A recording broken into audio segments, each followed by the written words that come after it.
Coucou les petits gens, aujourd'hui on va vous faire un retour d'expérience sur euh, comment trouver un architecte pour une maison en paille, alors en l'occurrence isolation paille. Et pour ce faire, on va suivre le plan suivant. Tout d'abord, je vais commencer avec qu'est-ce qui nous a donné envie d'une maison paille et la documentation euh, qu'on a eue pour se renseigner. Ensuite, je vous ferai une précision sur les annuaires de la construction paille, puis les rendez-vous qu'on a eus et la décision finale et comment on est arrivé à cette décision finale. Et enfin, je vous ferai quelques diapos sur le contrat qui a été signé avec les architectes qu'on a choisis. Et enfin, je terminerai avec la chronologie des événements pour que vous ayez une idée de combien de temps ça prend de sélectionner un architecte paille. Alors, il faut savoir que nous, on avait envie de base d'une maison bioclimatique et qu'on avait 3 mots d'ordre pour le projet. On voulait une maison pratique, rustique et silencieuse. C'est les 3 mots qui ont vraiment guidé notre projet et qui le guident encore d'ailleurs. Ensuite, on en a discuté autour de nous et il se trouve que la mère de mon conjoint a déjà une sensibilité sur les maisons écologiques, notamment la construction paille, donc on a pu échanger à ce sujet. On a aussi regardé plusieurs vidéos, plusieurs reportages, bien en amont du projet, donc on avait déjà une vague idée de à quoi ça ressemblait. Et ensuite, j'ai découvert durant mes recherches un site d'une entreprise de construction paille qui s'appelle Isopaille, et je les ai contactés pour avoir plus de précision. J'ai eu le gérant et j'ai discuté pendant 2 heures avec lui, vraiment pour avoir plus de précision sur comment organiser la construction d'une maison en paille. Tant qu'on y est, vous pouvez aller sur leur site.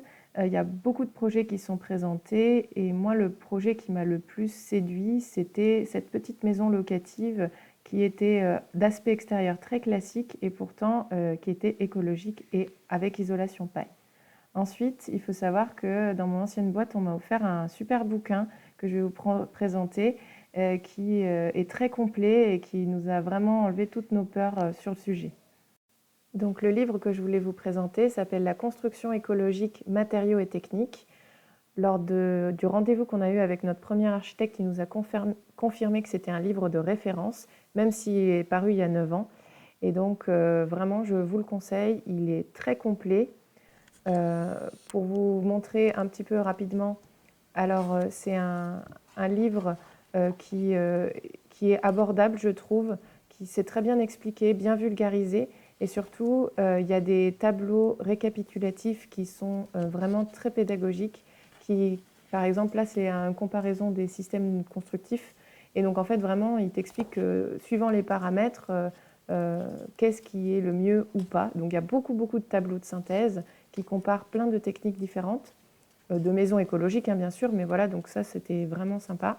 Ensuite, il faut savoir qu'il y a beaucoup de schémas et d'exemples aussi. Là, c'est un exemple que je vous montre. Et puis de schémas très détaillés, vraiment bien faits. On comprend tout de suite, même si on n'est pas du domaine. Et puis, il y a aussi pas mal d'exemples qui sont fournis que l'auteur a fait, mais aussi des articles, des choses comme ça, des références. Et puis, à la fin, il y a un glossaire. Enfin, voilà, il est vraiment, vraiment très bien. Donc, bon, si vous avez l'occasion de vous le faire offrir à Noël parce que vous hésitez, franchement, ça vaut le coup.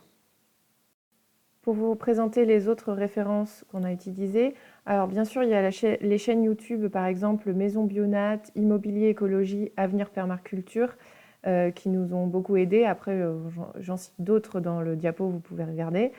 Il y a d'autres livres comme L'habitat bioéconomique ou Construire son habitation en paille qui nous ont aussi été offerts et dont on s'est servi, bien sûr. Et enfin, il y a aussi des sites que je vous conseille d'aller voir si vous voulez vous lancer dans ce type de projet. Et donc là, je vais vous montrer les différents sites. Tout d'abord, le site du Centre national de la construction paille avec, pour exemple, la maison Feuillette. Donc, il est très complet. Il y a pas mal d'articles et notamment, il propose des formations et des stages pour ceux qui sont intéressés. Nous, on est juste allé visiter la maison Feuillette fin de l'année dernière Et ça nous a permis de nous faire une idée de la qualité de vie dans une maison paille et puis de voir qu'une maison paille peut durer 100 ans. Ensuite, voilà, vous avez différents articles qui peuvent vous aider. Le deuxième site que je vous conseille, c'est le Réseau français de la construction paille, avec beaucoup d'exemples, des agendas pour les personnes qui ont envie de se retrouver autour de la question, donc souvent des chantiers ou des portes ouvertes, mais ça peut être aussi des ateliers ou des webinaires. Il y a beaucoup de reportages, ça a beaucoup aidé, et puis de la documentation que vous pouvez télécharger, qui peut toujours être utile si vous voulez pousser sur certains sujets et même juste vous sensibiliser. Donc voilà, ça c'est le deuxième site que je vous conseille. Le troisième site que je vous conseille, c'est celui de Approche Paille, qui est une association qui promeut la construction paille en France.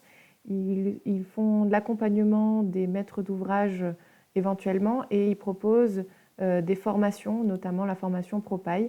Donc on peut voir qu'ils montrent aussi tous les projets auxquels ils sont affiliés et puis ils sont très disponibles. N'hésitez pas à les appeler si vous avez des questions. Ils y répondent, ils sont vraiment très ouverts. Eux, leur objectif, c'est de développer la construction paille en France. Donc, ils sont à même de répondre à l'ensemble de vos inquiétudes, de vos questions et autres. Et ils sont très disponibles, donc n'hésitez pas. Pour le dernier site, il s'agit du site d'Accord Paille, qui est le réseau d'agences pour la conception, la construction d'ouvrages et la rénovation thermique en paille. Donc, eux, c'est plutôt dédié aux professionnels, quoique il y a pas mal d'articles qui sont abordables et notamment par exemple là ils proposent un MOOC que je vous conseille qui est vraiment génial sur la construction paille, qui demande pas mal d'investissement en temps mais qui est très complet sur comment choisir sa botte de paille, enfin voilà, ce genre de choses. Je vous conseille d'aller voir. En plus c'est gratuit. Et puis il vous propose aussi des annuaires de professionnels. Et puis, il y a pas mal d'articles pareil à voir. Franchement, je vous le conseille. Tout le monde se renvoie la balle, hein, comme vous voyez, les sponsors et même les partenariats et tout. De toute façon, ils vous orienteront s'il y a un souci, si vous ne parlez pas à la bonne personne. Donc, n'hésitez pas à appeler. Mais eux, Accord Paille, ils sont plutôt branchés professionnels. Donc, si vous recherchez des artisans spécialisés paille, c'est plutôt vers Accord Paille que vous allez vous tourner. Ensuite, je vais vous présenter les annuaires de la construction paille que nous, on s'est servi pour trouver notre architecte. En centre Val-de-Loire, il y a un annuaire de la construction paille qui existe, où on peut faire des recherches avec des critères sélectionnés, donc je vous le conseille. D'ailleurs, je vous montre comment nous, on est allé chercher les architectes. Donc l'annuaire des professionnels de la construction paille, donc il n'y a pas que les architectes, hein, vous pouvez aller voir. Donc vous faites la sélection par région, par département, la catégorie de professionnels. Donc en l'occurrence, il y a les architectes, les maîtres d'œuvre, les constructeurs, etc. Et le type de prestation. Donc vraiment, vous pouvez chercher suivant des critères précis. Une fois que vous avez fait votre recherche, ce qui est bien avec ce site, c'est que vous pouvez cliquer sur un artisan en particulier. Par exemple, là, je vais prendre le premier de la liste. Et vous avez ses coordonnées, comment le contacter. Parfois, il y a le site aussi. Et il y a les projets qui sont cartographiés et les projets auxquels ils ont participé. Donc, et c'est ça pour chaque professionnel. Donc, vraiment, vous avez une vision sur ce qui vous a plu. Par exemple, nous, il y avait un architecte qui nous avait bien plu. Voilà, c'est celui-ci. Et clairement, quand on est allé voir son site, on avait vu plein de projets qui nous intéressaient, ce qui nous a donné envie de les contacter. Donc on a tout répertorié dans un tableur Excel, on les a tous regardés et on a sélectionné ceux qui nous plaisaient le plus et les projets qui correspondaient le plus à qui nous donnaient le plus envie. Le deuxième annuaire dont on s'est servi, c'était l'annuaire du Réseau français de la construction paille qui se trouve sur leur site. Alors pour ce faire, c'est bien parce qu'il y a une grande carte qui vous montre tous les intervenants en France. En tout cas, c'est une liste non exhaustive, mais il y en a vraiment beaucoup. Et vous pouvez, pareil, faire une recherche en fonction de ce que vous cherchez. Nous, c'était architecte. Et la carte se met à jour automatiquement sur ce que vous avez sélectionné. Donc ça, c'était vraiment pratique. Ensuite, ça vous donne plus une idée de où se situe chaque artisan. Donc ça, c'était vraiment le plus par rapport à l'autre annuaire. Ensuite, vous pouvez zoomer sur la région qui vous intéresse et sélectionner l'artisan. Et vous avez une fiche complète avec les coordonnées, le site, les projets et parfois un petit résumé que l'artisan a pu laisser ou le bureau d'études a pu laisser. En termes d'architectes, nous, dans le Cher, il n'y en avait vraiment pas beaucoup. Donc, je remercie cet annuaire de nous avoir permis d'avoir vraiment une localisation de où se trouvent les autres architectes. Pour en revenir à notre projet, nous, après avoir envoyé des dizaines de mails et passé des coups de fil, on a réussi à avoir 2 rendez-vous. Le premier, c'était en présentiel au cabinet de architecte 1+1, qui était un architecte local, pas spécialisé paille, mais qui était spécialisé bois. Donc, on a voulu tenter. Et ensuite, on a fait un rendez-vous en visio avec Sophie Constant le lendemain. Donc, on l'avait trouvé sur l'annuaire du réseau de construction paille. Je vous ai fait une petite liste des points qu'on a abordés lors des 2 rendez-vous. On a essayé d'aborder les mêmes points pour avoir des éléments de comparaison. On a développé à chaque fois notre projet tel qu'on l'envisageait à ce moment-là. On a écouté les conseils, notamment sur les études complémentaires que chaque architecte nous demandait d'envisager pour le prévoir au budget. Ensuite, je vous conseille d'oser aborder la question du prix en fin de rendez-vous pour voir vraiment, pour pouvoir comparer les prix des différentes prestations qui vous sont proposées. Et enfin, nous, on a posé 2 questions. En quoi le projet vous intéresse-t-il? Et si vous deviez vous vendre, quels seraient vos points forts? Donc, comme un entretien, ça a un peu déstabilisé les architectes, mais au final, ça nous a permis vraiment de voir les spécificités de chacun et on ne le regrette pas. Donc voilà, si on avait un conseil, osez y aller et montrer que vous êtes emballé par le projet. Nous, les architectes, les 2 rendez-vous se sont très bien passés. Ils n'avaient pas les mêmes points forts. Et voilà, allez-y. On a aussi dressé un tableau des points forts, des points faibles et du prix annoncé des architectes. Donc, ce qui pourrait être à la fois un avantage et un inconvénient, et le fait qu'Architecte 1+1 était un cabinet composé de plusieurs salariés, il y avait des personnes affiliées au plan, au secrétariat, etc. Et c'était un avantage parce qu'en cas de maladie, il y avait une redondance technique qui permettait d'assurer la qualité de la prestation et aussi la qualité de chaque tâche était assurée parce qu'il y avait une personne qui était dédiée à cette tâche-là. Le désavantage, c'était que le projet il était un peu éparpillé entre plusieurs mains et donc il y avait une perte possible des détails du projet et surtout de l'intérêt que chaque personne pouvait porter au projet. Nous aimions bien le fait que Sophie Constant, elle travaillerait que sur notre projet et qu'elle serait notre seule interlocutrice. De plus, son partenaire permet d'assurer la redondance et la complémentarité technique. Donc, on n'avait pas trop peur non plus de se retrouver, si elle était malade, avec plus personne pour le projet. La décision, elle a été prise la semaine suivant les 2 rendez-vous, car les autres architectes locaux que nous souhaitions rencontrer n'étaient pas intéressés par le projet. La maison individuelle était un trop petit projet pour eux. Donc en gros, on se retrouvait avec un cabinet architecte 1+1 qui était plus gros, qui avait plus de projets, mais pas d'expérience en construction paille, mais qui était intéressé par le projet et qui était dans les prix du marché. Et ensuite, on avait Sophie Constant, qui n'était pas encore inscrite à l'ordre, mais qui pouvait répondre avec son conjoint, qui avait une formation pro-paille, qui était spécialisée en torchitaire et le prix était plus abordable pour nous. Donc, on a fini par se tourner. Même si c'était difficile de choisir, on a fini par se tourner vers Sophie Constant et on a pris un 2e rendez-vous pour définir les modalités du contrat. Comme la vente du terrain a été retardée par les études géotechniques G0 qui étaient nécessaires à la vente, nous n'avons engagé auprès de l'architecte dans un premier temps que la mission d'esquisse parce qu'on ne voulait pas engager trop d'argent. Cette mission d'esquisse nous a coûté 2 000 €. Le délai pour la mission était de 30 jours. Et le prix de l'esquisse sera déduit à la mission complète si l'achat du terrain se passe convenablement.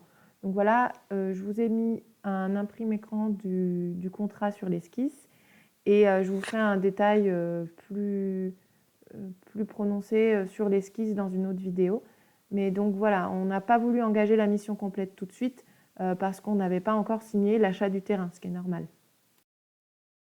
J'ai voulu quand même vous mettre le tableau d'une mission complète. Donc ça, nous, la mission complète, on la signera bientôt, donc après le compromis de vente. Et puis, bon, moi, je vous conseille, si vous devez emprunter de l'argent, beaucoup d'argent, ou si vous n'êtes pas sûr d'acheter le terrain, d'engager la mission complète après la signature de la vente du terrain, pas avant. Et donc, cette mission complète, elle va de l'esquisse jusqu'à la réalisation complète des travaux. Donc nous, on était surtout inquiets sur l'exécution des travaux, donc on voulait que ça soit très bien suivi. Lorsque vous négociez avec votre architecte, vous pouvez négocier aussi bien les modalités de chaque mission que le prix. Nous, le tarif qui était proposé sur le devis, il était supérieur à celui qui avait été proposé lors de notre premier entretien.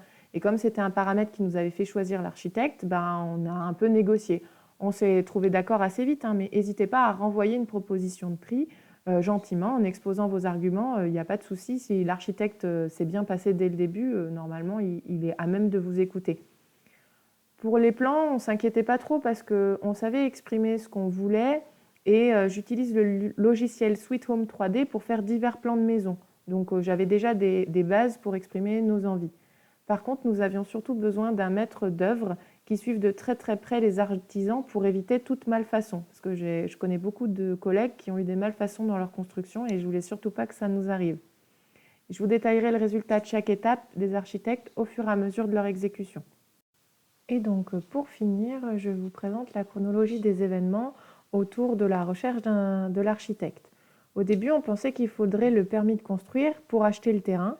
Or, le propriétaire était pressé, du coup, on a pressé la recherche de l'architecte qui était nécessaire pour avoir ce fameux permis de construire. Sauf que, depuis octobre 2020, les études géotechniques G0 sont obligatoires. Du coup, le propriétaire a dû organiser ça. Cela nous a laissé plus de temps pour concevoir le projet. Puis, avec le notaire, on s'est rendu compte qu'on pouvait enlever la clause du permis de construire pour la vente. Donc ça veut dire qu'on pouvait acheter le terrain sans avoir le permis de construire. Nous, ça nous arrangeait, ça nous permettait de prévoir plus de temps pour la conception du projet avec l'architecte. Ensuite, on a utilisé la plateforme de rendez-vous en visio qui s'appelle Discord, que je vous conseille, qui est gratuite à durée illimitée et avec une possibilité de créer des groupes de conversation. Donc nous, ça nous a permis de faire plusieurs rendez-vous avec l'architecte sans qu'il ait besoin de se déplacer. Et surtout, en contexte sanitaire compliqué, ça nous a permis vraiment d'avoir des rendez-vous de qualité avec des échanges constructifs. Ensuite, je voulais juste vous dire que les esquisses feront l'objet d'une vidéo dédiée avec les modifications des plans jusqu'au projet final. Et puis, on a pu discuter, nous, les premières esquisses qui nous ont été données, elles ont été données en décembre 2020, ce qui nous a permis de discuter de ces plans avec nos familles respectives durant les fêtes. Donc, le timing était impeccable. C'est tout pour cette vidéo. La prochaine fois, je m'attarderai sur le compromis et l'achat du terrain ou sur la phase d'esquisse. Je ne sais pas encore qu'est-ce qui sortira d'abord. Donc voilà, j'espère que cette vidéo aura pu vous apporter les renseignements que vous cherchiez sur la recherche d'un architecte paille et je vous dis à la prochaine.